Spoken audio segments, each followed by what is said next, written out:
Okay, so in this lesson, we'll be learning all about event instances. We'll also be looking at how we can start bringing FMOD events into Unity to play and stop them. The first thing we need to do before we get started with them, however, is learn about what they are. And in order to do that, we need to understand how FMOD uses the audio files that we import into it. So as you may or may not know, within FMOD Studio, you can create what's called an event. Now, an event is used to play sounds, music, and dialogue within your game. They're incredibly flexible, as you can create multiple tracks for multiple audio files. They can be considered a type of unit for referencing the audio files you assign to them. Whenever we want to play a sound in C#, we want to trigger one of these events to play. So to demonstrate how we can do this, I'm going to quickly create a 2D event by right-clicking in the Event tab and selecting New Event, New 2D Event. I'm then going to call it Gameplay Music, and use this event for playing music whilst our player travels through the first level. I'm also going to quickly create a folder to store this event inside of and call it Music.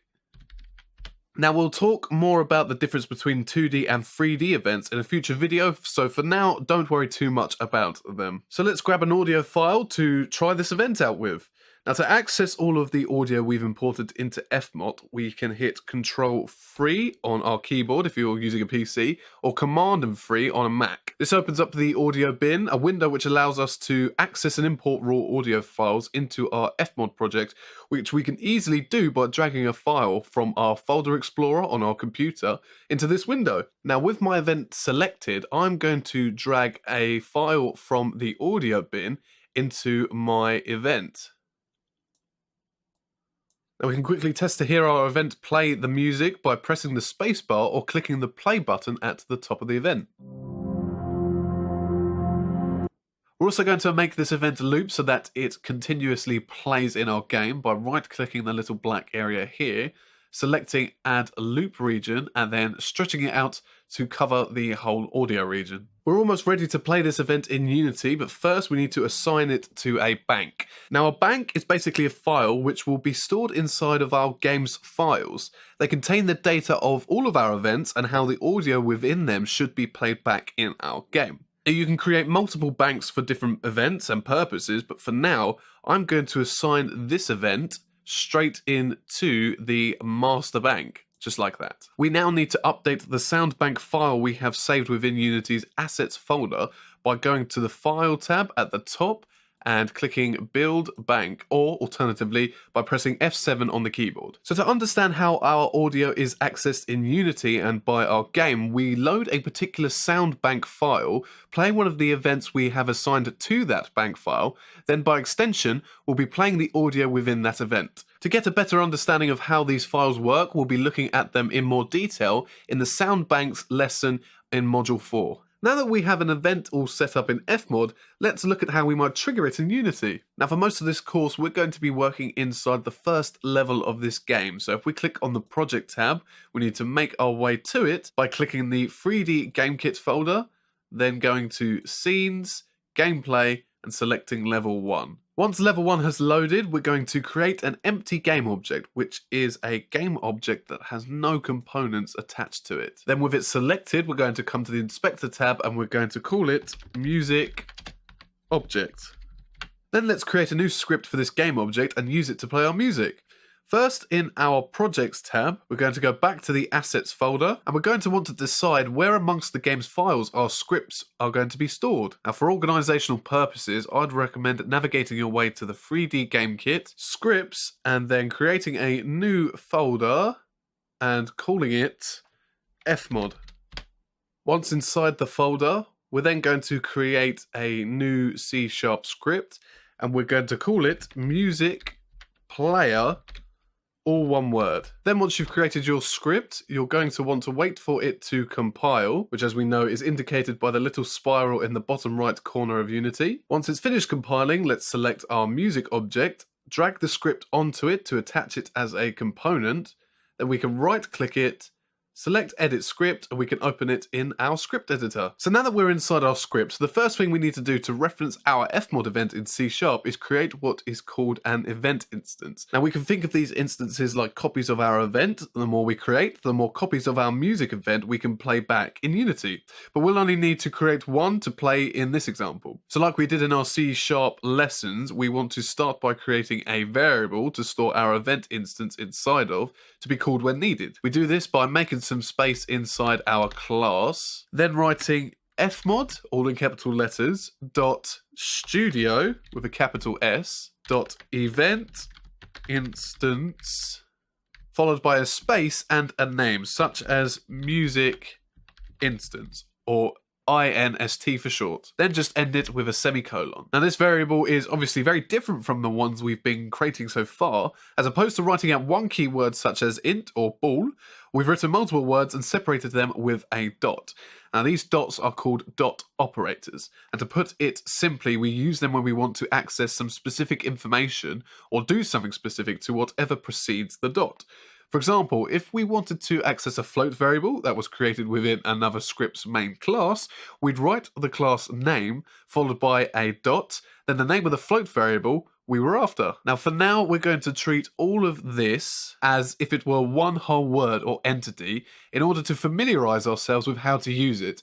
Then later in Module 3, we'll learn a little bit more about the purpose of each specific part. As mentioned, it's also important to remember that all capitalization and dots need to be in the correct place as shown, otherwise our code won't recognize our variable. Next, we need to place an event instance within this variable. To do this, we need to reference our variable in a function. Now, we'll probably want to do this right at the start of our scene or level. Now, we could use a function that looks like this, and it's called the awake function. This will execute the commands written inside of it before the scene has actually fully started and before the first frame of that scene has been shown. However, later in this course, we will look more at FMOD's soundbank system. Creating event instances in this function, therefore, will cause a few issues which we'll talk more about in that lesson. So because of that, we're instead going to use our start function, which we know from the C#'s basic lessons will run on the very first frame that this script is active for, and if it's activated at the start of the scene, which it will be,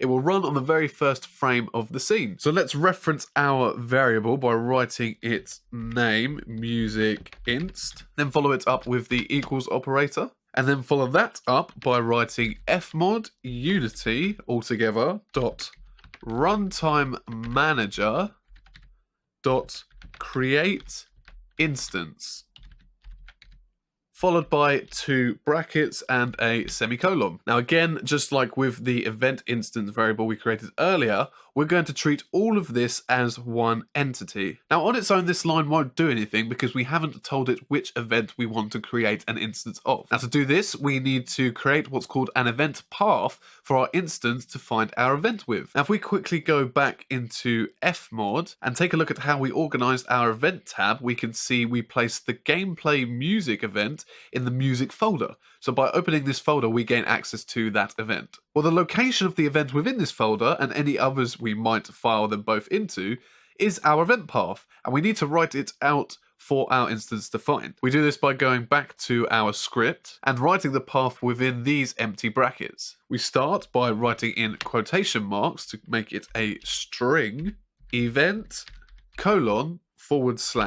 followed by our path. Now in our case, we know our path starts with the music folder and ends with the gameplay music event. So we write music / gameplay music.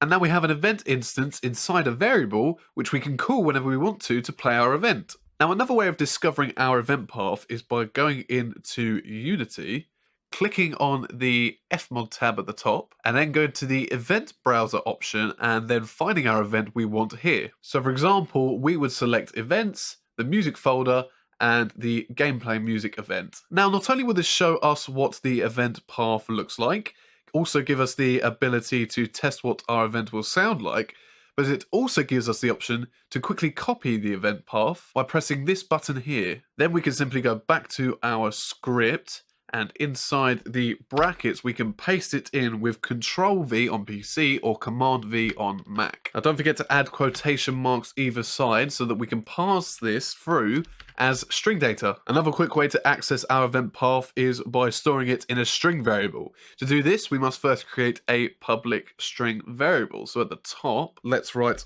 public string and call it event path.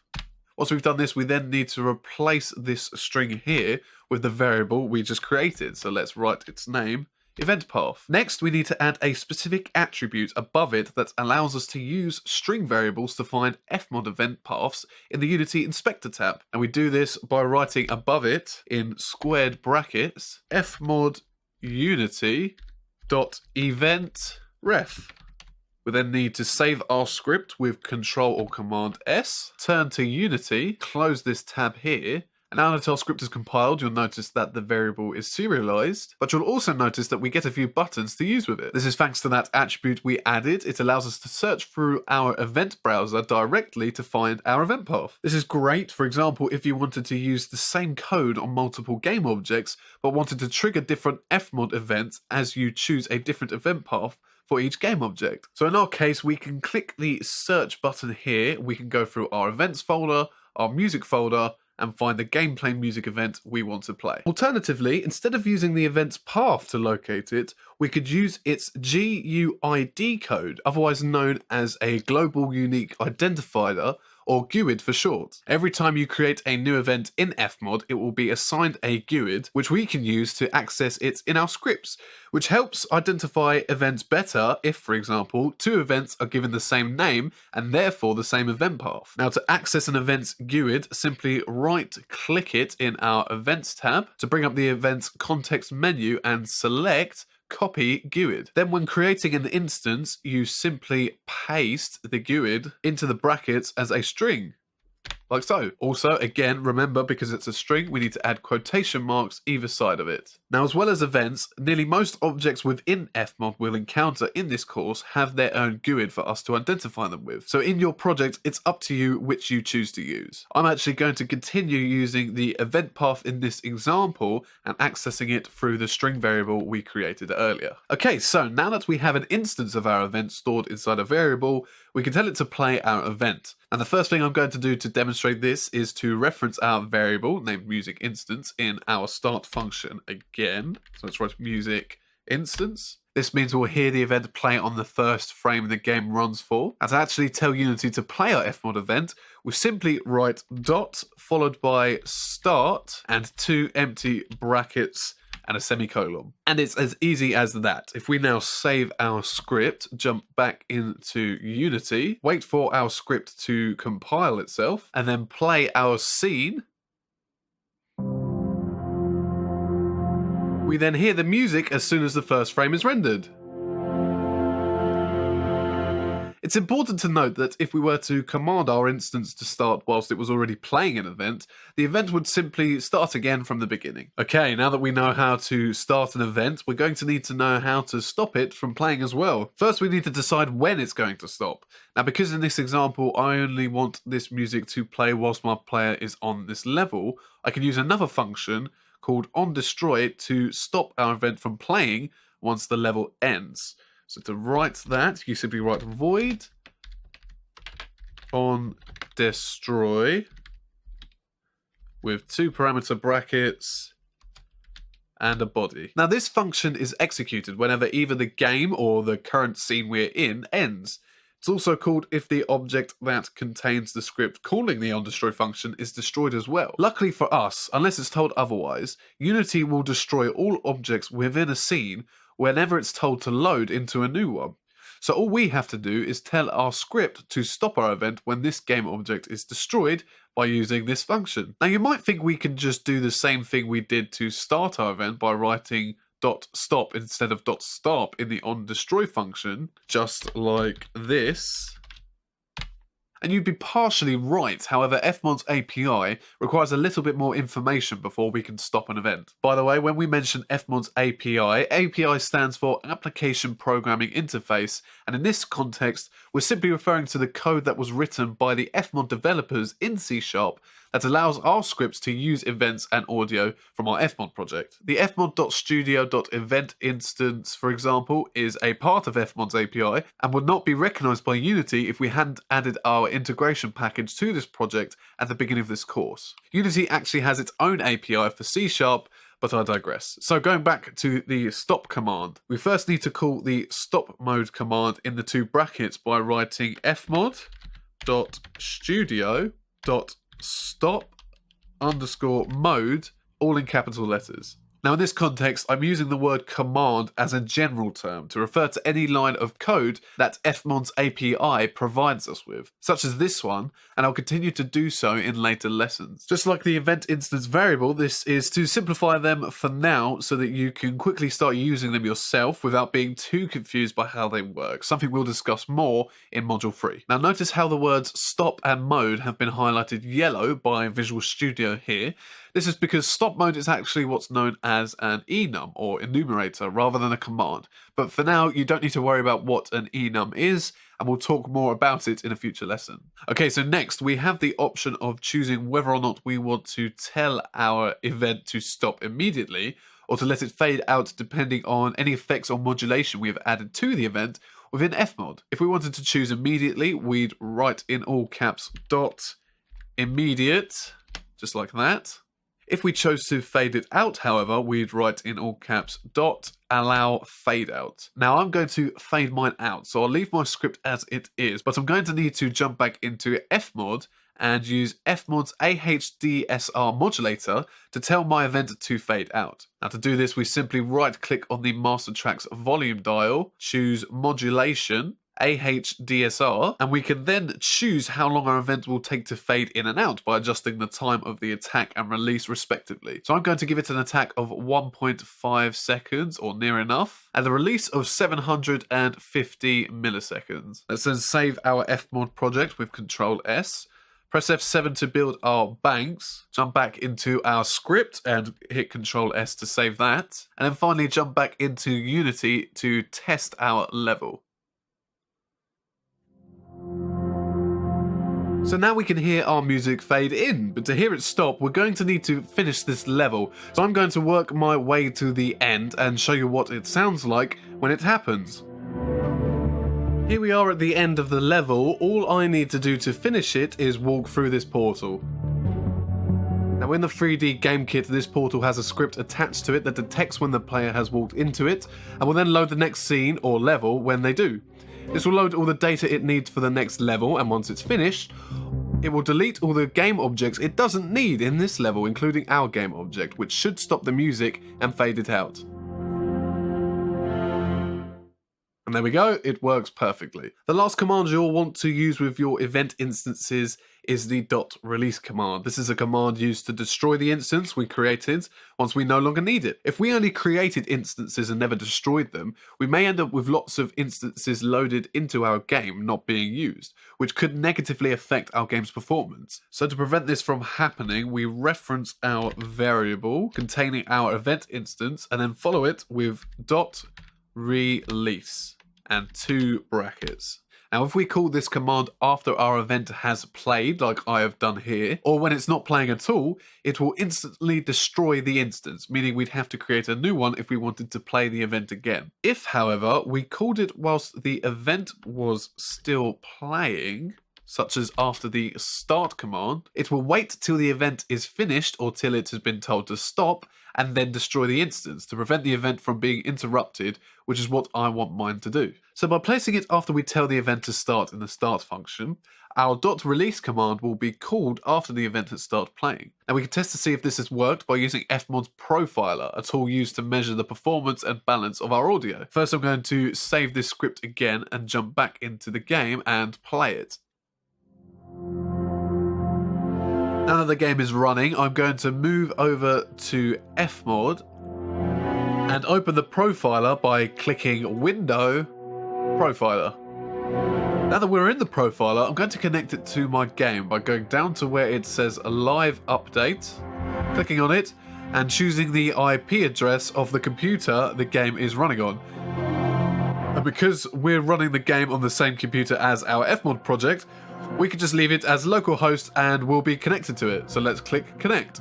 And we just need to hit the record button at the top, and we can see that we have not only created a new session, but we can also see all the data FMOD is recording for us. So if we scroll down to where it says instances, we can see we have only created one so far, and we are using only one instance. So now, if I jump back into the game and head towards the end portal, finish the level and wait for the music to fade out, and then jump into FMOD. If we now scroll along our profiler, we can see that our instances have been reduced to 0, meaning it was destroyed. We can now stop this session by pressing the stop button, and if we want to, give it a name so that we can save it for future reference. And that's everything about event instances you need to know to start and stop events, as well as managing the amount of instances you create. You now know we can create them inside a script by assigning an event path or the event's GUID as a string to them. We've learned how both the awake and the onDestroy functions work, and we can also use our start, stop, and release commands to play or stop the events we have referenced inside of them and then destroy the instance when they're no longer needed. So now you've done all that, feel free to mess around creating your own scripts and see what other sounds you can add to the game using instances. Perhaps you could add some ambient wind noises or even your own music, it's up to you. Once you've finished experimenting with what you now know, you can join me in the next lesson, or we'll be looking at positioning event instances and making them sound three-dimensional. Great, so thanks very much for watching, and I'll see you in the next one.